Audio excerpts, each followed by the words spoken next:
अस्सलाम वालेकुम dear students. आज के इस वीडियो लेक्चर में हम बात करेंगे मैकेनिज़्म ऑफ एंजाइम एक्शन कि एंजाइम जो हैं वो किस तरह से काम करते हैं। ठीक है, अब पिछले लेक्चर्स में हमने पढ़ा कि एंजाइम होते क्या हैं और उनकी कैरेक्टरिस्टिक्स क्या क्या होती हैं।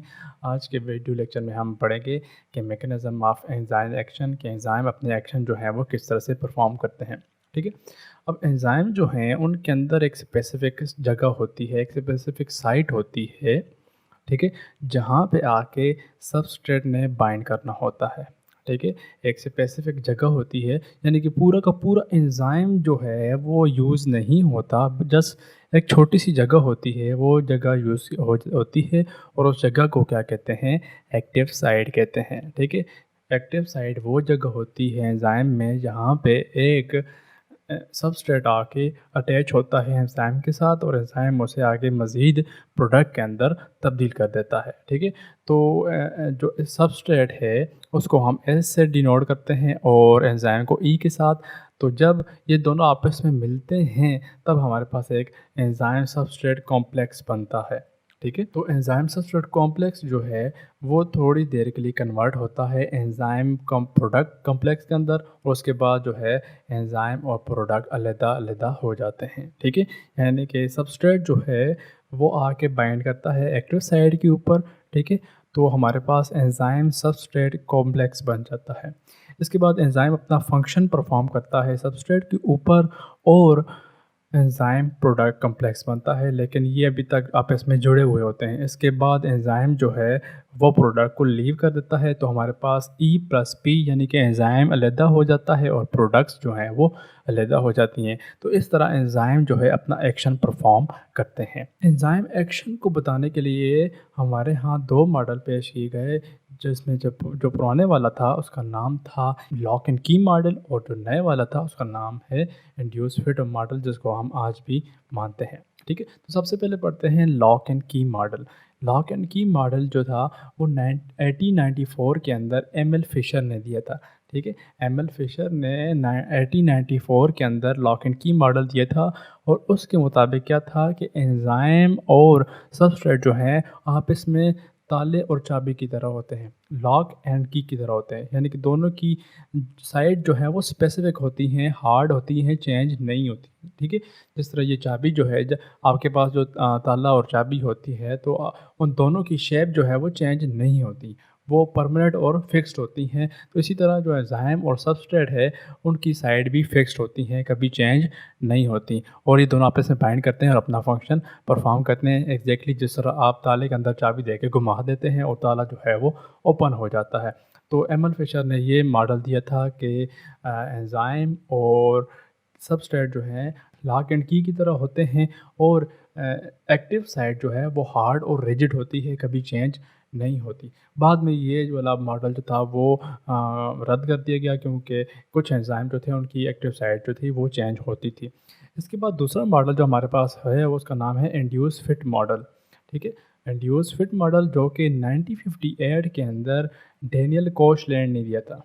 ठीक है, डेनियल कोशलैंड ने 1958 के अंदर इंड्यूस फिट मॉडल दिया था और उसने ये कहा था कि जो एक्टिव साइट होती है एंजाइम की वो फ्लेक्सिबल होती है थोड़ी सी। ठीक है, यानी कि जब सबस्ट्रेट आके उसके साथ बाइंड करते हैं तो क्या होता है कि इनकी एक्टिव साइट थोड़ी सी चेंज होके फिक्स हो जाती है सबस्ट्रेट के साथ, ताकि एंजाइम सबस्ट्रेट कॉम्प्लेक्स जो है वो मजबूती से बने और एंजाइम जो है सबस्ट्रेट को प्रोडक्ट के अंदर तब्दील कर दे।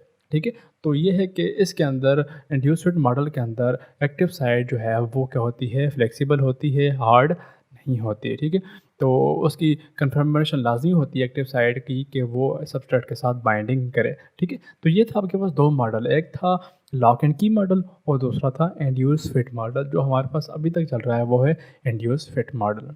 ठीक है, नेक्स्ट है कि factors that affect the rate of enzyme action, कि ऐसे कौन कौन से फैक्टर्स हैं जो एंजाइम की एक्शन के ऊपर अफेक्ट करते हैं, उसके ऊपर असरअंदाज होते हैं। तो हम जो है इस लेक्चर में तीन पढ़ेंगे, एक है टेम्परेचर, एक है पीएच और तीसरा है सबस्ट्रेट कंसंट्रेशन। तो ये तीनों जो है आपके एंजाइम एक्शन के ऊपर क्या क्या असरात मुरतब करते हैं। ठीक है, तो सबसे पहले है टेम्परेचर। टेम्परेचर जो है टेम्परेचर के राइज़ होने से, ठीक है? टेम्परेचर के राइज़ होने से आपकी एंजाइम की एक्टिविटी जो है वो भी राइज़ होती है। यानी कि जो-जो टेम्परेचर राइज़ करते जाएँगे एंजाइम अपना एक्शन जो है वो भी तेज़ करते जाएँगे, लेकिन अप टू सम लिमिट। वो ज़्यादा से ज़्यादा टेम्परेचर जहाँ पर एक एंजाइम अपना मैक्सिमम फ़ंक्शन परफ़ॉर्म कर सकते हैं और उसको क्या कहते हैं ऑप्टिमम टेम्परेचर, और उसको इस डायग्राम के अंदर ये इस जगह के ऊपर शो किया गया है। ये जो है ऑप्टिमम टेम्परेचर होता है एंजाइम का, जहाँ पे एक एंजाइम मैक्सिमम फ़ंक्शन परफ़ॉर्म करते हैं, ठीक है? अगर टेम्परेचर को इससे बढ़ाया जाए तो एंजाइम आहिस्ता-आहिस्ता अपना फ़ंक्शन परफ़ॉर्म करना छोड़ देते हैं और ग्रेजुअली डीनेचर होना शुरू हो जाते हैं, यानी कि तबाह होना शुरू हो जाते हैं एंजाइम, ठीक है? और इसे कम भी करेंगे, नीचे की तरफ आएँगे तो ये आप ग्राफ से देख सकते हैं कि जो-जो आप टेम्परेचर को डाउन करेंगे तो एक्टिविटी जो है वो भी लॉस होती जाएगी। इसी तरह यहाँ पर भी एक्टिविटी जो है वो लॉस होती जाएगी, ठीक है? तो जो-जो आप टेम्परेचर को इंक्रीज़ करते जाएँगे, एंजाइम का एक्शन जो है वो बढ़ता जाएगा, और जब आप ऑप्टिमम टेम्परेचर से आगे लेके जाएँगे तो एंजाइम जो है वो डीनेचर से हो जाएँगे और ग्राफ जो है अचानक से फ़ॉल करेगा, क्योंकि एंजाइम आगे जाके डीनेचर हो चुके होते हैं। मोस्टली जो एंजाइम होते हैं उनका ऑप्टिमम टेम्परेचर जो है वो 40 से 45 डिग्री सेंटीग्रेड होता है, ठीक है? और कुछ प्लांट का तो इससे भी ज़्यादा होता है, लेकिन ज़्यादा जो है बहुत ज़्यादा जो है टेम्परेचर कभी नहीं हो सकता, ठीक है? तो आपकी बॉडी का टेम्परेचर जो है वो है 37 डिग्री सेंटीग्रेड, क्योंकि 37 डिग्री सेंटीग्रेड जो है वो आपकी बॉडी के लिए सूटेबल एनवायरनमेंट है। तमाम एंजाइम जो है इस टेम्परेचर के ऊपर आसानी से अपना फंक्शन जो है वो परफॉर्म कर सकते हैं। अगर आपका बॉडी का टेम्परेचर 40 से अबव किया जाए तो आपकी बॉडी के जो एंजाइम्स हैं वो डीनेचर होना शुरू कर देते हैं। आगे है effects of pH on enzyme activity. Enzyme की एक्टिविटी के ऊपर पीएच का भी बहुत बड़ा हाथ होता है, यानी कि अगर आप पीएच लेवल को चेंज करेंगे तो एंजाइम के एक्शन जो है वो भी डेफिनेटली चेंज होगा। तो अगर पीएच को देखें तो ऐसी पीएच जहाँ पे एक एंजाइम अपना मैक्सिमम फंक्शन परफॉर्म कर रहा हो, मैक्सिमम एक्टिविटी जो है पर वो शो कर रहा हो, उसको कहते हैं ऑप्टिमम पीएच कहते हैं, ठीक है? जैसे आपको यहाँ ग्राफ में जो पीक पॉइंट के ऊपर दिख रहा है, ठीक है? अगर आप पीएच को उससे कम करेंगे या पीएच को उससे ज़्यादा करेंगे तो एंजाइम अपना फंक्शन सही तरीके से परफॉर्म नहीं करेगा, और होगा क्या कि अगर आप एक्सट्रीम में पीएच को चेंज करेंगे तो होगा क्या कि एंजाइम जो है वो डीनेचर होना शुरू कर देंगे, ठीक है? ज़्यादातर जो एंजाइम है वो उनकी पीएच जो है वो अमूमन 6 से 8 के दरमियान होती है, ठीक है? लेकिन आपके मैदे के अंदर जो पेप्सिन एंजाइम होता है उसकी पीएच 2 होती है, ठीक है? इसी तरह जो ट्रिप्सिन है उसकी पीएच 8 होती है। तो ये वेरी करती है, लेकिन मोस्टली एंजाइम जो है उनकी पीएच 6 से 8 के दरमियान होती है। लास्ट टॉपिक है जी effect of concentration of substrate on enzyme activity, यानी कि सबस्ट्रेट की कंसंट्रेशन जो है वो एंजाइम की एक्टिविटी के ऊपर किस तरह से असरअंदाज होती है, ठीक है? तो इसकी अगर हम एग्जांपल लें, ठीक है? तो आपके पास जो है चावलों की एक प्लेट पड़ी हुई है और खाने वाला जो है वो एक बंदा है। तो एक बंदा उस प्लेट को जो है वो जल्दी से खा लेगा, ठीक है? अगर आप चावलों की दूसरी प्लेट जो है वो भी साथ में रख लेते हैं तो हो सकता है कि बंदा जो है वो डेढ़ प्लेट जो है वो खा जाए, ठीक है? इसके बाद अगर आप चावलों की तादाद बढ़ाते जाएँगे, एक टाइम ऐसा आएगा कि वो बंदा जो है अब मज़ीद खाना नहीं खा सकता, ठीक है?